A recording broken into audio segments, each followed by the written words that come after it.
Mirë mbrëma shikues të T7, ky është edicioni qendror i lajmeve. Edicionin e nisi me një përleshje mes 15 personave që kanë ndodhur në Magurët e Lipjanit, ku kanë mbetur 11 persona të lënduar e për shkak janë ndaluar 10 të tjerë. Sipas dëshmive, konflikti lidhet me një çështje pronësore, por motivi gjithashtu ka të bëjë edhe me luftën e fundit. Kjo pronë u bë shkak i një përleshjeje të mërkurë mbrëma në Magurë të Lipjanit. 15 persona u përfshin në rastin që përfundoi me 11 të lënduar.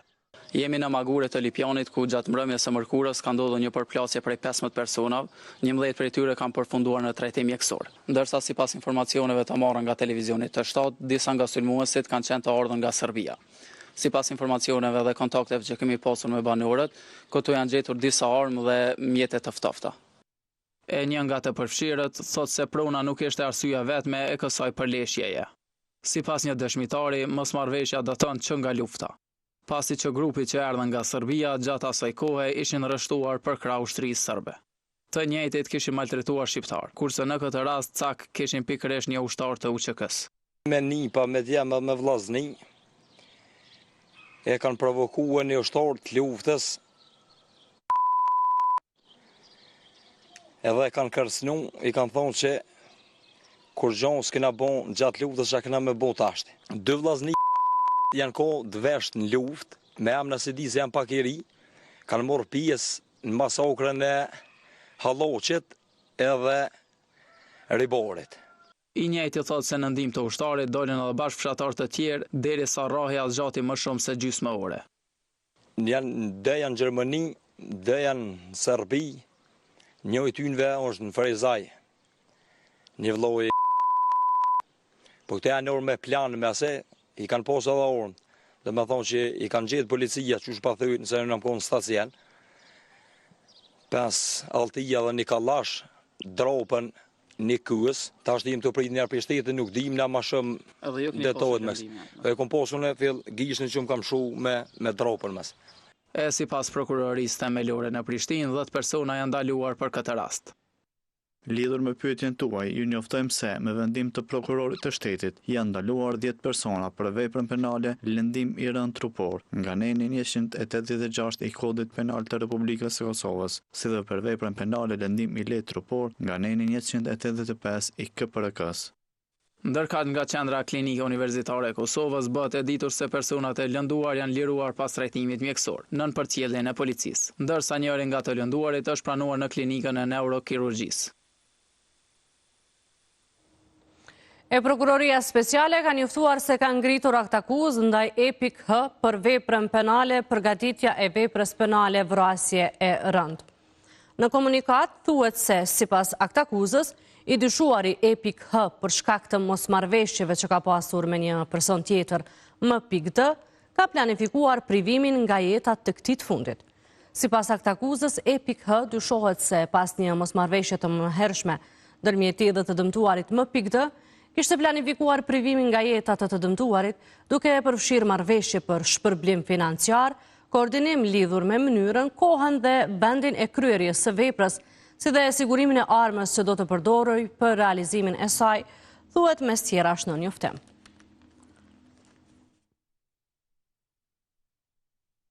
Kurse prokuroria në Pej ka kërkuar dënim me burgim të përjetshëm për të pandehurit në rastin e vrasjes së 3 fesht në Glogjan të Dëqanit të ndodhur në vitin 2021. Sipas prokurorisë, pas administrimit të provave nuk ka mbetur asnjë dyshim për fajësinë e akuzuarve, duke kërkuar dënim maksimal. Nuk ka mbetur asnjë dyshim, prokuroria kërkon që të pandehurit të dënohen me dënimin maksimal të paraparë me ligj, u tha në seancë. Sipas akt akuzës, Kastriot dhe Kreshnik Mehmetaj akuzohen për vrasjen e 3 personave dhe plagosjen e një tjetri me 26 nëntor 2021, ndërsa Halil Mehmetaj për shtytje në kryerjen e vrasjes së rënd. Seanca e fjalës përfundimtare po vazhdon në gjykatën themelore në Pej.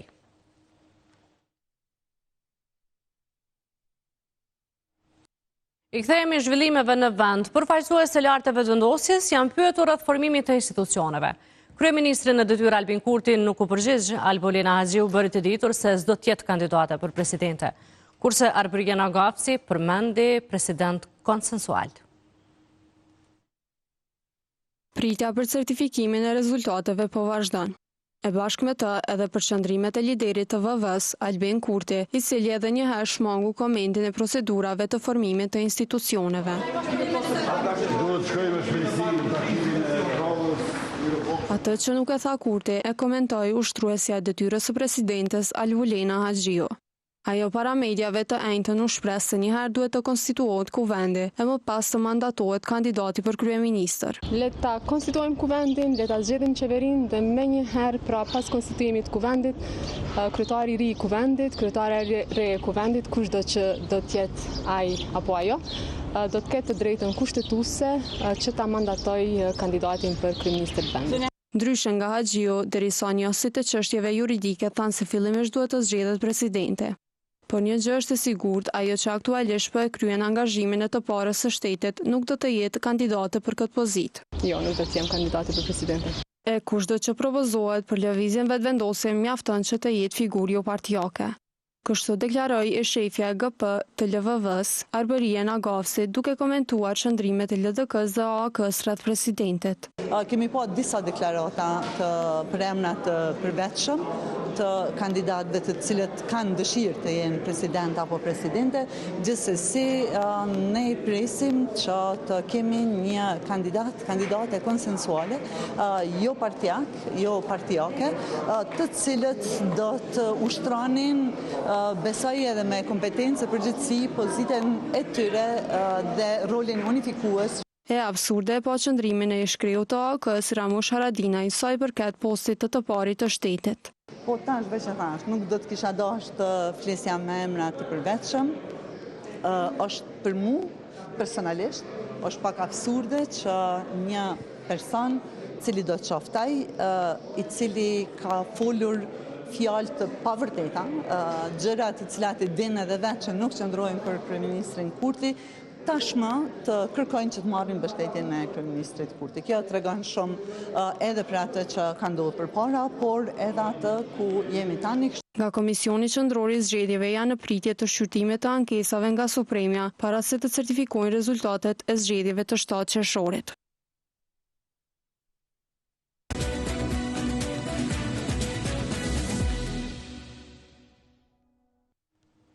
E deklaratave të Nagavsit i është përgjigjur kandidati për deputet i Aleancës Dardan Krasniqi, i cili në emisionin frontal në të 7 deklaroi se vetë lëvizja vetëvendosje do të duhej ta propozonte Ramush Haradinajin për president. Tjetë Ramush Haradinaj president i Kosovës. Po në një shoqëri normale propozimi i parë që do duhet të vente, nëse do të respektohin vlera, do të vente pikërisht nga lëvizja vetëvendosje, që është partia më e madhe, për te soj nga zonja Nagavsi që vjen për një pjesë e Dugagjinit edhe dihet kontributi zotit Haradinaj.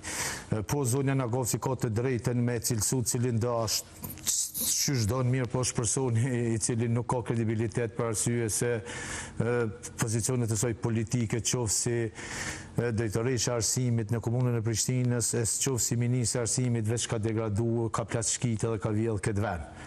Pra absolutisht ne kemi pasur deklaratën e këshilltarit të saj që aty çka ndodh, si prinde kanë vujt këtë qeverisën e saj, ai s'ka arrit madje në qeverisën e saj na me nrru do tabela, me nrru me hek do shkumsa, me vendos do markera.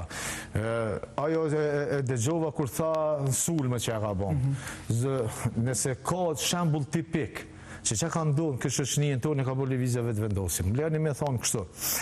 Në situatat më të vështira politike që unë kam rroktu me Albin Kurtin, kur zonja Nagavsi veç ka marrë privilegje, por nuk ka rëndësi, unë se më e me në asë një proteste, në asë një angazhim politik, po me në angazhim kështu përveç që ka marrë privilegje kur është dash, po është në regullën, me gjitha doj konsiderat për zonja Nagavsi, Albin Kurti, kur ne nuk kemi mujtë ku me qu Albin Kurtin me folë, ne kënë ditë dëshmorëve, me 24 mars e kemi qu në Glëzhan, që ka pas hapër foltorën me folë.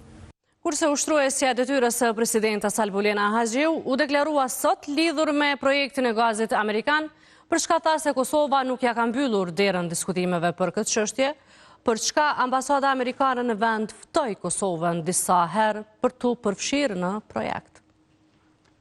Pranoj apo jo Gazi nuk është çështje e përgjigjeve po ose jo.